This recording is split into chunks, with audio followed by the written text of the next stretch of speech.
পরিমাণে আলেম হাফেজ দেখা যাচ্ছে। কথা ঠিক না ভুল জোরে বলে? দাড়িওয়ালা, টুপিওয়ালা, নামাজি, হাজি, গাজী, মুসাল্লি প্রচুর পরিমাণে সমাজে দেখা যাচ্ছে। কিন্তু লক্ষ্য করে দেখেছেন মুসলিম সমাজ থেকে, কমিউনিটির কাছ থেকে আল্লাহ এবং রাসূল যেন হারিয়ে যাচ্ছে। আলোচনা শুনছেন তো নাকি? আমার আলোচনা বুঝতে পারছেন তো?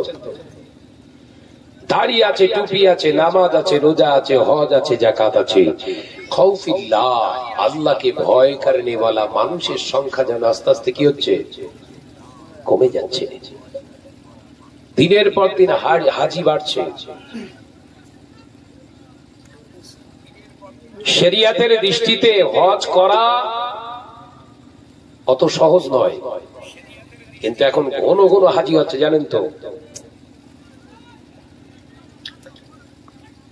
দুটো শ্রেণীর জন্য হজ করা ফরজ নয়, ভালো করে মাথার ভিতর ঢুকিয়ে দেন। এক নাম্বার, কোন গরীব সাহেব নেশাব যারা, তাদের জন্য হজ কিন্তু ফরজ নয়।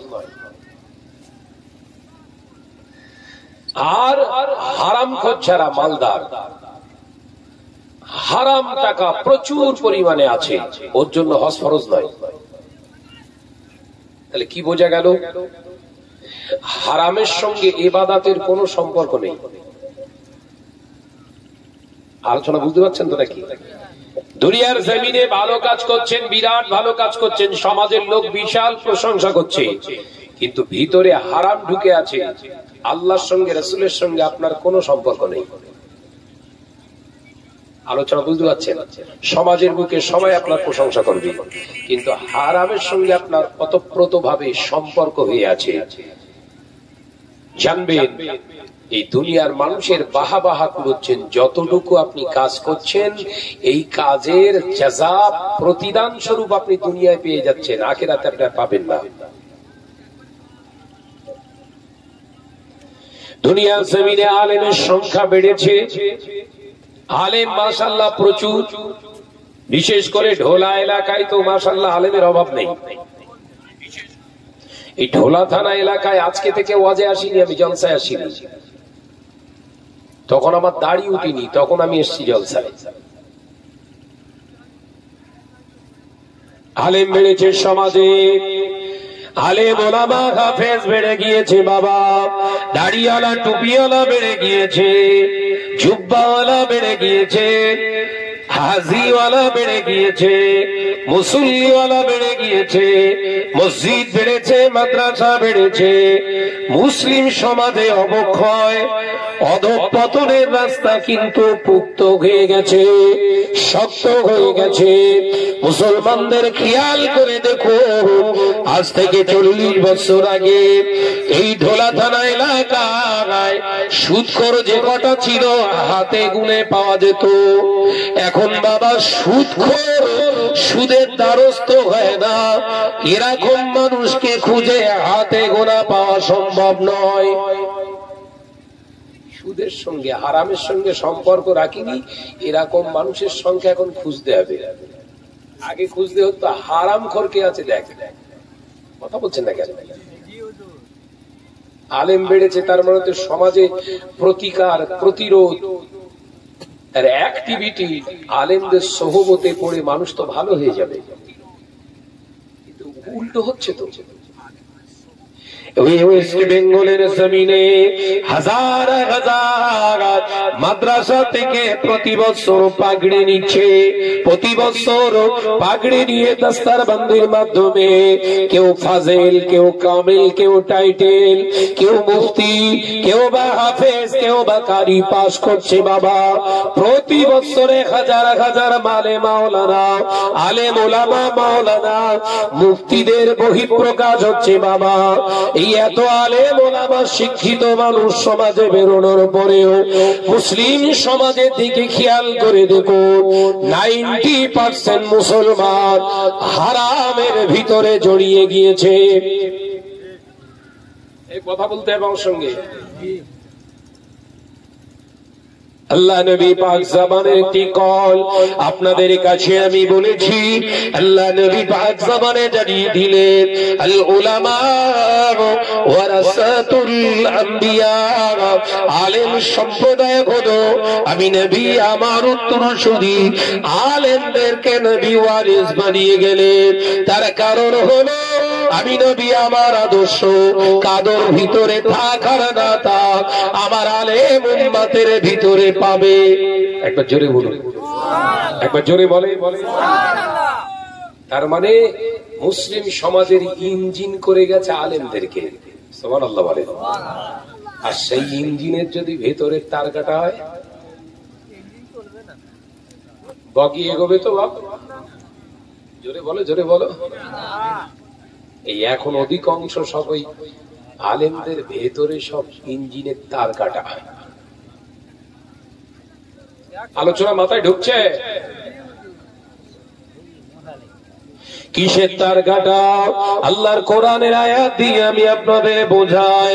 আল্লাহ পাক কোরআন পাকের ভিতরে জানিয়ে দিলেন, ইয়া আইয়ুহাল্লাযীনা আমানু, হে আমার বিশ্বাসী সম্প্রদায় বান্দারা, আমার ঈমান আননেওয়ালা ঈমানদারেরা, আমি আল্লাহ তোমাদেরকে জানিয়ে দিলাম, আতিউল্লাহ, আমি আল্লাহ আমার ইতাআত তোরা কর, ওয়া আতিউর রাসূল, আমি আল্লাহ জানিয়ে দিলাম আমার হাবিবের ইতাআত তোরা করবি, ওয়া উলিল আমরি মিনকুম, আমি আল্লাহ পাক জানিয়ে দিলাম ওই সমস্ত আলেমদের অনুসরণ তোমরা করবে।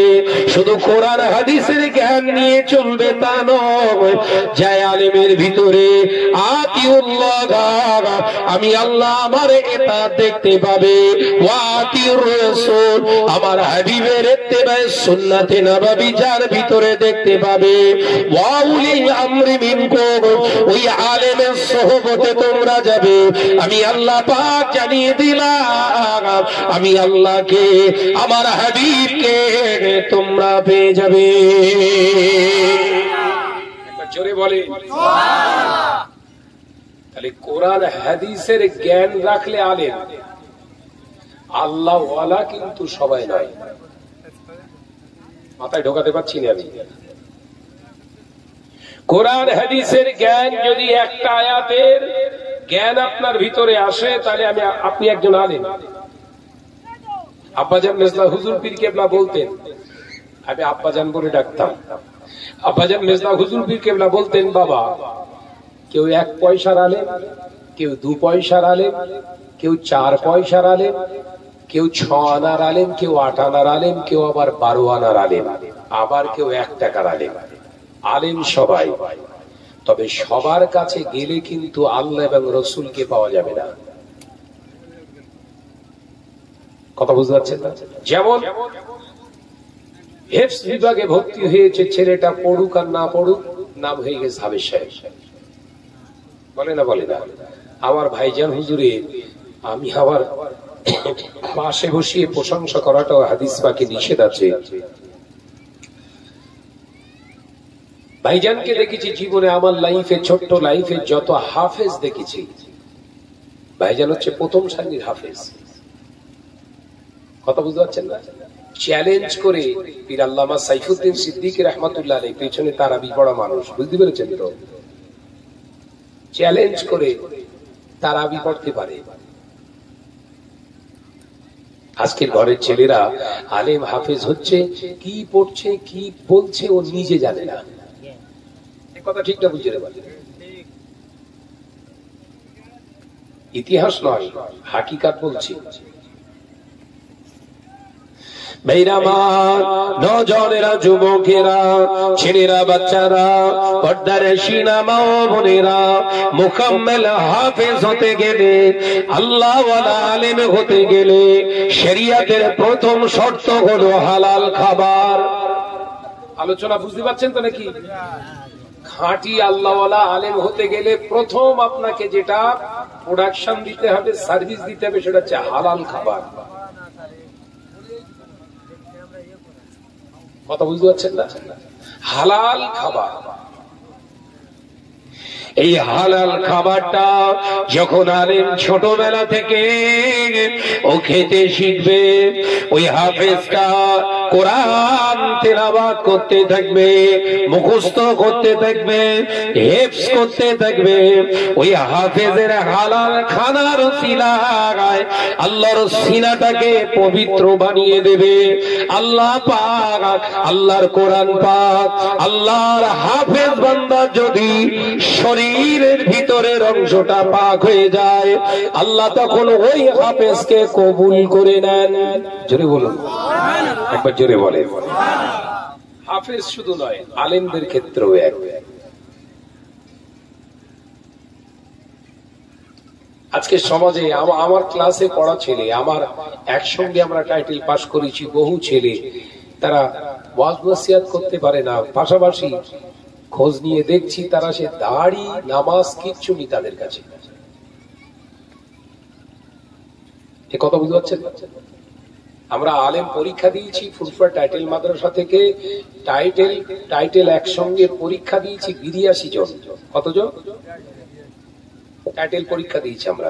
2013 সালে আমরা পাগড়ি পেয়েছি 82 জন। এই 82 জনকে আর আমি আমার চোখে পড়ে না, হাতে গোনা 12 থেকে 14 জন আমার চোখে পড়ে। তারা ঠিক সহি সালামতে হাকিকাতে এলমিয়াতের যে জায়গাটা বহাল তবিয়াতে টিকিয়ে রেখেছে। আর বাকিগুলো কি হচ্ছে সে আল্লাহু আ'লাম। কথা বুঝতে পারছেন না? এর কারণ কি? ভালো করে নিরীক্ষ করে অনুক্ষণ করতে হবে আমাদের। দুনিয়ার জমিনে আলেম পাওয়া যাবে, হাফেজ পাওয়া যাবে, আল্লাহওয়ালা পাওয়া কঠিন হয়ে যাবে। ও নওজওয়ানেরা, আল্লাহ নবী 1 তারিখে বলেছিলেন, বাবা সাহাবীরা, মিশকাতুন মাসাহাবীর কিতাবের ভিতরে পাওয়া যায়, কিতাবুল ইলম বলে একটি বাব আছে। ওই কিতাবুল ইলমে বাবের ভিতরে হাদিস পাকটা পাওয়া যায়। হযরত আবী হুরায়রা রাদিয়াল্লাহু তাআলা হাদিসটি বর্ণনা করলেন, ময়দানের মাহশরে আল্লাহ একদল আলেম বান্দাকে তুলবে, একদল আলেম বান্দাকে আল্লাহ তুলে জিজ্ঞাসিত হবে, ও আমার বান্দা, একবার বলো তুমি ইলম অর্জন করেছিলে, আমি আল্লাহ তোমাকে ইলম দিয়েছিলাম, জ্ঞান দিয়েছিলাম, ওই ইলম অনুযায়ী দুনিয়ার জমিনে তুমি খেদমত করেছিলে কিনা? আল্লাহর আলেম বান্দা বলবে, ও রব্বুল আলামিন, হ্যাঁ আমি ইলম অর্জন করেছিলাম তোমার জামানদের জন্য, সন্তুষ্টের জন্য। আল্লাহ পাক আল্লাহ তাআলা বলবেন, না বান্দা, তুমি মিথ্যা কথা বলছো, তুমি ইলম অর্জন করেছিলে সমাজের বুকে সমাদৃত হওয়ার জন্য। সবাই আমাকে বক্তা সাহেব বলে চিনবে, মুফতি সাহেব বলে চিনবে, মাওলানা সাহেব বলে ডাকবে, আমার মান ইজ্জত বেড়ে যাবে, সবাই আমাকে সমাদৃত করবে, সমাদর করবে, সবাই আমাকে হুজুর হুজুর করবে। সেই জন্য তোমার নিয়েছিল। ওরে বান্দা, আগে বল, সমাজের বুকে সবাই তোকে হুজুর বলে সম্মান করত কিনা? আল্লাহর আলেম বান্দা বলবেন, হে আল্লাহ। আল্লাহ পাক হওয়ার আওয়াজ দিয়ে বলবে, সমাজের বুকে বড় বড় স্টেজে আল্লাহ আমি আল্লাহ তোকে তুলেছিলাম কিনা? হ্যাঁ আমি আল্লাহ তুলেছি। বলার সাথে সাথে আল্লাহ পাক বলবে, যা, আমি তোর ইচ্ছা পূরণ করে দিয়েছি। এবারে আমার ফেরেশতা এই আলেমটাকে টানতে টানতে জাহান্নামে দাখিল করে দাও। তাদের মুখটা জমিনের উপরে ঘষড়াতে ঘষড়াতে টানতে টানতে জাহান্নামে ফেলে দেওয়া হবে।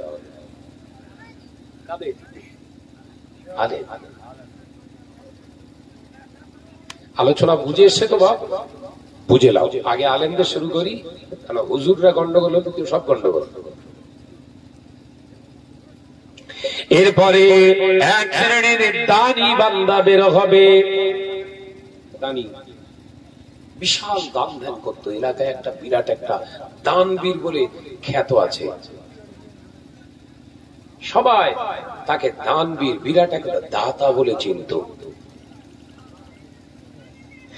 আল্লাহ নবী পাক জবানে জানালেন, ওই তানবীরটাকে তুলে আল্লাহ বলবেন, ও বান্দা, আমি আল্লাহ তোমাকে দুনিয়ার জমিনে ধন সম্পদ দিয়েছিলাম, টাকা পয়সা দিয়েছিলাম, বান্দা তোমাকে আমি আল্লাহ পরীক্ষা করার জন্য কোন রাস্তায় ব্যয় করো। ওরে আমার বান্দা, দুনিয়ার জমিনে তুমি দান করেছিলে কিনা বলো? হ্যাঁ আল্লাহ, আমি দান করতাম, বড় বড় প্রতিষ্ঠানে, মাদ্রাসা, মসজিদে দান করতাম, এতিম মিসকিনদের বিয়ে দিয়ে দিতাম, সমাজের বুকে অনেক আমি সোশ্যাল কাজ করেছি। আল্লাহ বলবেন, বান্দা ওটা দুনিয়ার জমিনে নাম কামানোর জন্য করেছিলে না আমি আল্লাহর রেজামন্দির জন্য? দান করেও ছাড় নেই আপনার। হ্যাঁ, আমার আলোচনা বুঝতে পারছেন তো? একটা একটা করে বোঝাবো, হাদিসের কোটেট করে ভালো করে বোঝেন। কাহিনী তো সারা জীবন শুনবেন, অল্প শোনেন, সলিড জিনিস শুনে ঘরে চলে যাবেন। ওই অল্প নসিহতটা আদর্শ জীবন গঠন করার একটা বড় তদবির হয়ে যাবে। একবার জোরে বলে, অল্প খান, ভালো খাবার খান, সলিড খাবার। ওই খানাটা যেমন স্বাস্থ্যের জন্য উপকার, ইমানের জন্য ততটা উপকার, আখিরাতের জন্য ততটা উপকার। একবার জোরে বলুন। ভেজাল খাবেন গলা পর্যন্ত, ওই যা খেয়েছেন ও ডাক্তার তার ডবল খাবে। কথা বুঝতে পারেননি? অসুবিধা হচ্ছে? ভাইরা আমার, নজনেরা, যুবকেরা, ছেলেরা, বাচ্চারা, ওই তানবীর যখন বলবে, হে আল্লাহ তোমার রেজামন্দির জন্য আমি দান করতাম, আমার আল্লাহ বলবে, তুই মিথ্যা কথা বলছিস। আল্লাহর ফেরেশতারা এক বাক্যে সাক্ষী দেবে, আল্লাহ আপনি হক, এই বান্দাটাই হলো মিথ্যক, কায্যাব। সবাই আমাকে সম্মান করবে, তানবীর বলবে, ওই জন্য দান করত, নিয়তটা ফাঁস হবে। মনের খবর কে রাখে বাপ? জোরে বল বাপ, জোরে বল। আল্লাহ। মুরব্বিয়ানেরা দেখতে পাওয়া যাবে, আমার আল্লাহ পাক জিজ্ঞাসা করবে, ওরে বান্দা, দান যখন দুনিয়া জমিনে করেছিস, লোকে তোকে তানবীর বলে রেসপেক্ট করত, সম্মান করত কিনা? হে আল্লাহ, আমাকে সম্মান করত। এটাই তো তুই আশা করতিস? হে আল্লাহ, এটাই আমি আশা করতাম, সবাই আমাকে তানবীর বলে মানবে, সম্মান করবে। আমার আল্লাহ বললেন, সে সম্মান তো তুই দুনিয়ায় পেয়ে গেছিস, এখানে আর তোর কিছু নাই। এই আমার ফেরেশতা, একে মুখ ঘেঁষড়াতে ঘেঁষড়াতে, জমিনের উপরে মুখটাকে ঘেঁষড়াতে জাহান্নামের ভিতরে ঢুকিয়ে দাও। দান করেও জাহান্নাম। আলোচনা বুঝছো বাবা? এবার বুঝে লাগে। তাহলে দান, টাকা দান করলেই দান নয়, দানের দুটো কোয়ালিটি থাকতে হবে। নাম্বার 1 কোয়ালিটি, হালাল মাল থেকে আপনাকে দান করতে হবে। কথা বুঝাতে পারলাম না? হারামের সঙ্গে কোন ইবাদতের, আল্লাহ রাসূলের সম্পর্ক নেই। তাহলে সুদের মাল, ঝেড়ে নেওয়া মাল, ফাঁকি দেওয়া মাল যদি দানের খাতায় তোলেন, ও দান হয়েছে? এখন এইগুলোই তো চলছে বেশি। এই শাহনাজ বললি এমনি মাথা আগুন হয়ে যাচ্ছে সব। শাহনাজ এখন ধরে ধরে ওয়াজ শুরু করেছ তো, শাহনাজ এখন কোরআন পড়তে পারে না, হাদিসের ইবারত পড়তে পারে না, ব্যবসার গোড়ায় শাবল মেতিস। তো কথা বুঝতে পারছেন না?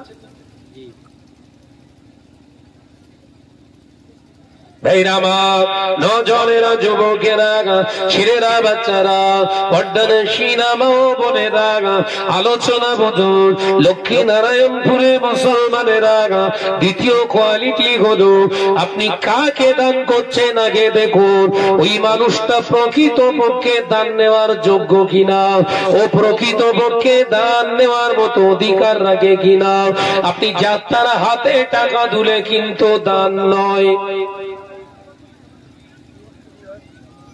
কথা বুঝতে পেরেছেন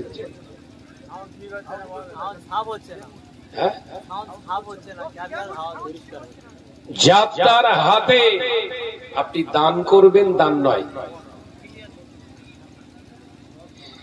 তাহলে এক নাম্বার আপনাকে দেখতে হবে কোন টাকা আমি দিচ্ছি দ্বিতীয় নাম্বার হলো ওই তো সাউন্ড পরিষ্কারই হচ্ছে তো ভালো করে শোনে দ্বিতীয় নাম্বার হলো কি কাকে দিচ্ছি কথা বুঝতে পারছেন না এই দুটো জায়গা যদি ঠিক মূল্যায়ন না করতে পারেন ওই দান করেও জাহান্নামে যেতে হবে ভাইরামা নজনেরা যুবকেরা ছেলেরা বাচ্চারা পর্দানে সিনামা বোনেরা আলোচনা বুঝুন আল্লাহ নবী পাক জবানে জানিয়ে দিয়ে গেলে ও আমার সাহাবীরা আমি রাসূলুল্লাহকে সাল্লাল্লাহু আলাইহি ওয়াসাল্লাম তোমাদেরকে জানিয়ে দিয়ে গেলাম এমন একটা দিন আসবে সময় আসবে যেদিন দেখতে পাওয়া যাবে আমার উম্মত নামাজ পড়বে রোজা করবে হজ করবে যাকাত দেবে কোরআন তেলাওয়াতকারী হয়ে যাবে কিন্তু আমি রাসূলুল্লাহ জানিয়ে দিলাম মসজিদ ভর্তি নামাজি দেখতে পাওয়া যাবে দাড়িওয়ালা টুপিওয়ালার কোনো অভাব হবে না ঈমানদার আল্লাহকে ভয় করনেওয়ালা মুসলমান খুঁজে পাওয়া যাবে না